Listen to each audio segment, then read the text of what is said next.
Who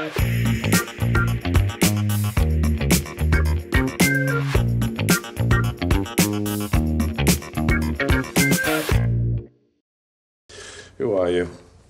Alan Turing. Ah, Turing. A mathematician. Correct. However could I have guessed? Well, you didn't. You just read it on that piece of paper. The Imitation Game is a historical drama film released in 2014, directed by Morten Tildum. The movie stars Benedict Cumberbatch as Alan Turing, a brilliant mathematician and cryptanalyst who played a pivotal role in breaking the German Enigma code during World War II. In 1951, two policemen investigate the mathematician Alan Turing after an apparent break-in at his home. During his interrogation by Officer Knox, Turing tells of his time working at Bletchley Park during the Second World War. When Britain declared war on Germany in 1939, Turing travels to Bletchley Park. Under the direction of Commander Alastair Denniston, he joins the cryptography team of Hugh Alexander, John Cairncross, Peter Hilton, Keith Furman, and Charles Richards. The team is trying to analyze the Enigma machine, which the Nazi used to send coded messages. Are we to work together then? I prefer to have my own office. You're a team, and you will work as one. I don't have time to explain myself as I go along, and I'm afraid these men will only slow me down.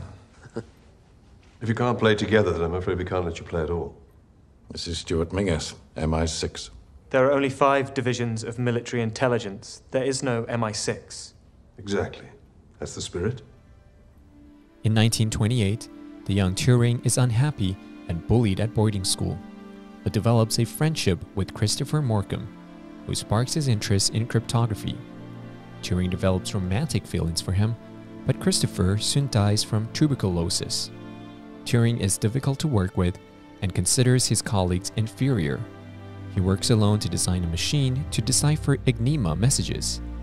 After Denniston refuses to fund the construction of the machine, Turing writes to Prime Minister Winston Churchill, who puts Turing in charge of the team and funds the machine. Turing fires Furman and Richards and places a difficult crossword in the newspaper to find replacements. 6 minutes. Is that even possible? No. It takes me 8. This isn't about crossword puzzles. It's about how one approaches solving an impossible problem. Do you tackle the whole thing at once or divide it into small? You finished? Yes. Joan Clark, a Cambridge graduate, passes Turing's tests, but her parents will not allow her to work with the male cryptographers. Turing arranges for her to live and work with the female clerks, who intercepts the messages and shares his plans with her. With Clark's help, Turing warms to the other colleagues, who begins to respect him. Turing's machine, which he named Christopher, is constructed, but cannot determine the Enigma encryption settings quickly enough. The Germans reset them each day. Denniston orders it to be destroyed and Turing fired. But then Hugh speaks up. If you fire Alan, well, then you'll have to fire me, too. What on earth are you saying? Trust me when I tell you there is no one who would rather say this less than I do, but he's right. Alan is right. His machine can work, and it's probably the best chance that we've got. God, it's beyond belief. If you fire them, you'll have to fire me too. And me. Denniston reluctantly allows Turing to keep his job. After Clark plans to leave on the wishes of her parents, Turing proposes marriage, which she accepts. During their engagement party, Turing confirms his homosexuality to Cairncross, who warns him to keep it a secret. After overhearing a conversation with a female clerk about messages she receives from the same German coder, Turing has an epiphany. Why do you think your German counterpart has a girlfriend? It's just a stupid joke, don't worry. No. Tell me. Well, each of his messages begins with the same 5 letters. C-I-L-L-Y. So I suspect that Silly must be the name of Fizzamore. Is it possible the Germans are instructed to use 5 random letters at the start of every message? Well, this bloke doesn't. Love will make a man do strange things, I suppose. In this case, I've just lost Germany, the whole bloody war. Go, Peter. Sorry. Realizing he can program the machine to decode words he already knows exist in certain messages, Turing and the team recalibrate the machine, and soon, it quickly decodes a message. Realizing they have achieved the impossible, they celebrate. They work throughout the night and learn that a convoy is about to be attacked. But Turing realizes that if they suddenly reroute the convoy, the Germans will realize Enigma is compromised and change the machinery. Therefore, the team cannot act on every decoded message and choose not to save the convoy, despite desperate plea from Peter, whose brother is a sailor serving on one of the ships. Turing then creates a statistical model to indicate which warnings to send to maximize destruction and minimize discovery. And you're going to trust all this to statistics? To maths? Correct. And then MI6 can come up with the lies that we tell everybody else.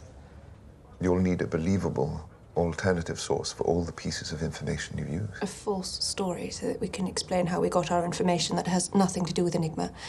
And then you can leak those stories to the Germans. And then to our own military.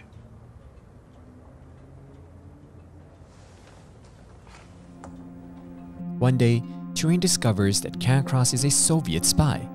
When Turing confronts him, Cancross argues that the Soviets are allies working for the same goals, and threatens to retaliate by disclosing Turing's sexuality. When the top MI6 agent, Stuart Menzies, appeared to threaten Clark, Turing reveals that Cancross is a spy. Menzies revealed he knew this already and planted the messages Cancross leaks to the Soviet for British benefit. Fearing for her safety, Turing tells Clark to leave Bletchley Park, revealing that he is a homosexual. Clark states she always suspected but insisted they would have been happy together anyway. Turing then tells her he never cared for her and only used her for her cryptography skills. I'm not going anywhere. I've spent entirely too much of my life worried about what you think of me, or what my parents think of me, or the boys in Hut 8 or the girls in Hut 3, and you know what? I'm done. This is the most important work I will ever do, and no one is going to stop me. Least of all you. Heartbroken, she decides to stay anyway, deeming this the single most important task she will undertake. Turing and the team continue their work, and 2 years later, the war ends. The Allies have won. Menzies tells the cryptographers to destroy their work, and that they should never see each other again, or share what they have done. But the war is over. This war is, but there'll be others. And we know how to break a code that everybody else believes is unbreakable. Precisely. Tear it down, light it up. Sweep away the ashes. None of you have ever met before. None of you have ever even heard the word Enigma. Have a safe trip home. In 1952, Turing is convicted of gross indecency and, in lieu of a prison sentence, undergoes chemical castration so he can continue his work. Clark visits him in his home and witnesses his physical and mental deterioration. She comforts him by saying that his work saved millions of lives. Do you really think that? I think that sometimes it is the people who no one imagines anything of who do the things that no one can imagine.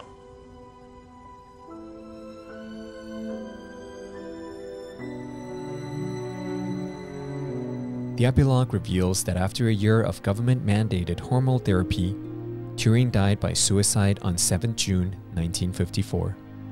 In 2013, Queen Elizabeth II granted Turing a posthumous royal pardon, honoring his work, which would eventually go on to create the modern computer. The Imitation game explores themes of genius, sacrifice, and the consequence of prejudice. Benedict Cumberbatch delivers a captivating performance as Alan Turing, capturing both his brilliance and his vulnerability. The film sheds light on Turing's remarkable achievements and his legacy as a pioneer in the field of computer science. 接下来我们揭晓今天的学习内容。That's the spirit is an idiomatic expression used to express encouragement, approval, or enthusiasm towards someone's positive attitude, action, or efforts. It is often said in response to someone who is displaying determination, optimism, or resilience in the face of challenge or difficulties. For example, you're feeling nervous about the presentation? Don't worry, just go out there and do your best. That's the spirit. Sweep away the ashes is a metaphorical expression often used to suggest moving on from past failures, setbacks, or disappointments and starting anew. It implies clearing away the remnants of past troubles or difficulties to make room for fresh opportunities, growth, or renewal. For example, after the business venture failed, he decided to sweep away the ashes and pursue a new career path. And that's it for this episode of Cinephile. You can find more on the Funday website. Let's make every day a fun day. Why are you helping me? Because there is only one thing that matters in this entire world right now. Do you understand? And that is breaking Enigma. But Mr. Turing, why are you helping me? Sometimes it's the very people who no one imagines anything of who do the things that no one can imagine.